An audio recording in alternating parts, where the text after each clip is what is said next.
সকাল আমার প্রিয় বন্ধুরা, কেমন আছো তোমরা সবাই? আশা করছি সবাই অনেক সুস্থ আছো এবং অনেকটা ভালো আছো। আর তোমাদের ভালোবাসায় আমিও খুব ভালো আছি। তো চলো বন্ধুরা, তোমাদের সবাইকে আরও নতুন একটি ব্লগে স্বাগত জানিয়ে আজকের ব্লগটা আমি শুরু করছি। তো দেখো, সকালে একটা ঘটনা ঘটে গেছে আমাদের সাথে। তোমার দাদা ভাইয়ের পায়ে গাছের পাতা পাড়তে এসে পায়ে অনেকটা আঘাত লেগেছে। তো তোমরা দেখে বুঝতেই পারছো, তো খুব জোরে লেগেছে সকালবেলা। তো ওই জন্য মন টন খুব খারাপ হয়ে গেল। তো ওই জন্য ছাগলগুলোকে যেটুকু পাতা কেটে দিয়েছিল, তো ওই পাতাগুলোই আমি ছাগলগুলোকে খেতে দিলাম। তারপরে এই যে বালতিটা, কালকে দুধ রেখেছিলাম বাচ্চাটার জন্য, তো দুধটা গরম করে ছাগলের বাচ্চাটাকে খাইয়ে দিলাম। তারপরে এখন আমি পুকুরে বালতিটা মাজার জন্য নিয়ে এসেছি। তো বালতিটা আমার মাজা হয়ে গেছে। এখন আমি যাব মাশালে খাওয়ার জল নিতে আর মুখটা ধুয়ে আসবো।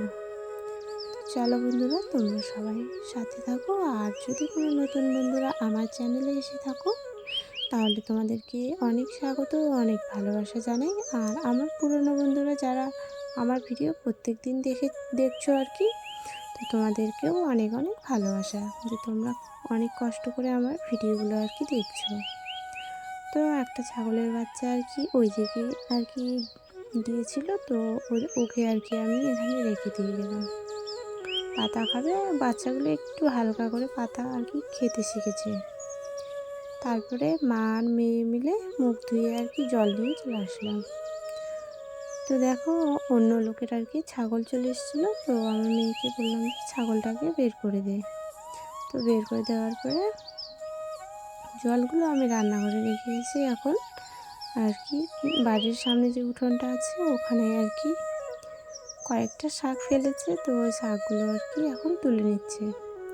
তো আজকে সকালবেলা শাক রান্না করব, আর ডাল ভাত আর শাকটা ঘন্টর মতো করব, খুব ভালো লাগবে খেতে বেগুন দিয়ে। তো মা আর আমার মেয়ে তুলে নিচ্ছে, যেগুলো পালং শাকগুলো বড় বড় হয়েছে। আর এই যে তোমার লাল শাকটা, তো এই শাকটা খেতে আমার খুব ভালো লাগে। তো যেগুলো বড় গাছ হয়েছে ওগুলো তুলে নিল। তো আজকে বেশি কিছু রান্না করব না, শুধু ওগুলোই রান্না করব। তো দেখো, এই যে শাকগুলো খুব সুন্দর। তো বাড়িতে যদি চাষ করা যায় এরকম খেতে খুব ভালো লাগে। আর তোমার এইদিকে মা উনুনটা অনেক দিন আগে বানিয়ে রেখেছিল। তো এখন মাটি দিয়ে ভালো করে মুছে দিল, কারণ সামনে ধান টান আবার কেটে আনবে, তারপর আবার ধান সেদ্ধ করতে হবে। তো ওই জন্য উনুনটা ভালোভাবে আগে ঠিক করে নিল, নাহলে আবার শুকাবে না, তখন আগুনের তাপ পেলেই ফেটে যাবে। তো আগে থেকে শুকনো থাকলে কিছু হবে না, সুন্দর হয়ে থাকবে। আর এই জায়গাটা আমাদের বাড়ির সামনেই, মানে সাইডে যেখানে আমাদের চৌকিটা বসানো ছিল সেখানে। আর ওটা দেখছো যে আমাদের উপরে চালটা ওখানে অনেকটা বৃষ্টি হলে জল পড়ে। তো ওই জন্য ওখানে একটা ভাঙা টিন ছিল আর পলাতিন দিয়ে রেখেছে। আর এই জায়গাটা ভালোভাবে পরিষ্কার করে গোবর দিয়ে মুছে নিচ্ছে, কারণ তোমার ধান নিয়ে আসবে, তো ওই জন্য এই জায়গাটাতে রাখবে। তো ওই জন্য আগে থেকে পরিষ্কার করে রেখে দিল। তো চলো, আমি এখন ভাত রান্না বসাবো।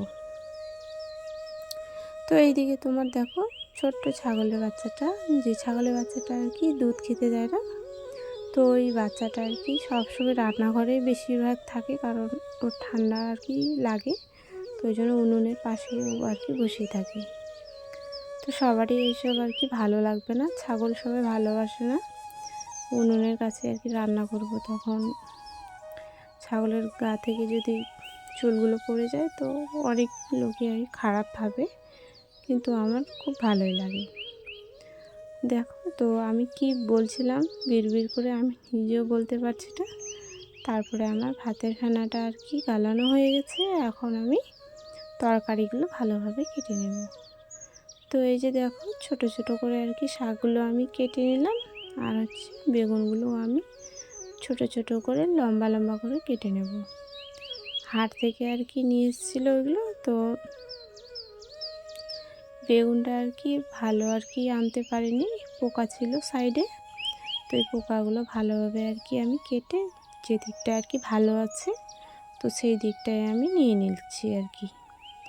তো ডাল আমি সেদ্ধ করেছি, ভাতের আর কি হাঁড়িতে দিয়েছিলাম, তো ওখানে আর কি সেদ্ধ হয়ে গেছে মুগ ডাল।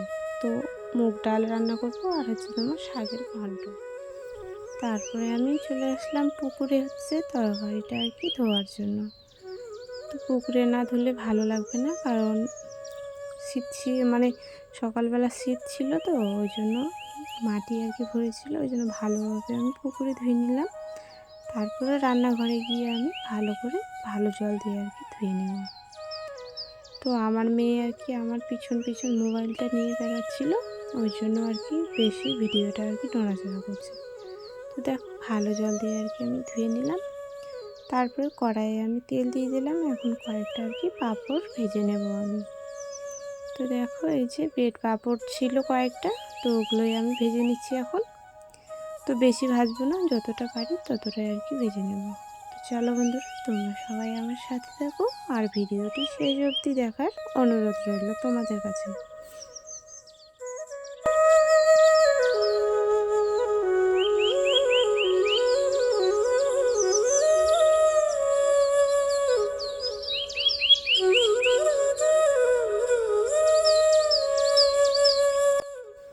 তারপরে হচ্ছে ওইদিকে আমার পাঁপড় ভেজে রাখার পরে লম্বা লম্বা করে আর কি কাঁচা লঙ্কাগুলো ফেটে আমি দিয়ে দিলাম।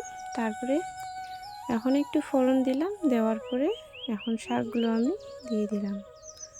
তো এখন লবণ হলুদ এগুলো দিয়ে আর হালকা একটু জল দিয়ে আমি ঢেকে আর কি রেখে দেব, যাতে আর কি সেদ্ধটা তাড়াতাড়ি হয়। আর ওইদিকে আমি হচ্ছে মশলা আর কি বেটে নেব, একটু জিরে আর হচ্ছে আদা।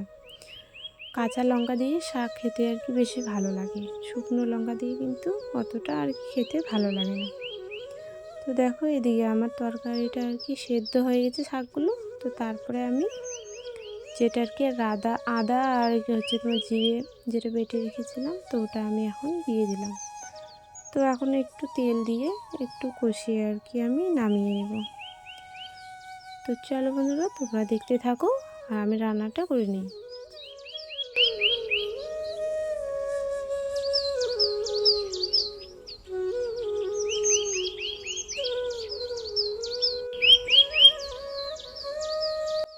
তো এদিকে আমার শাকটা হয়ে গেছে, তো শাকটা আমি উঠিয়ে নেওয়ার পরে এখন আমি আর কি ডালটা আর কি রান্না করে নিলাম।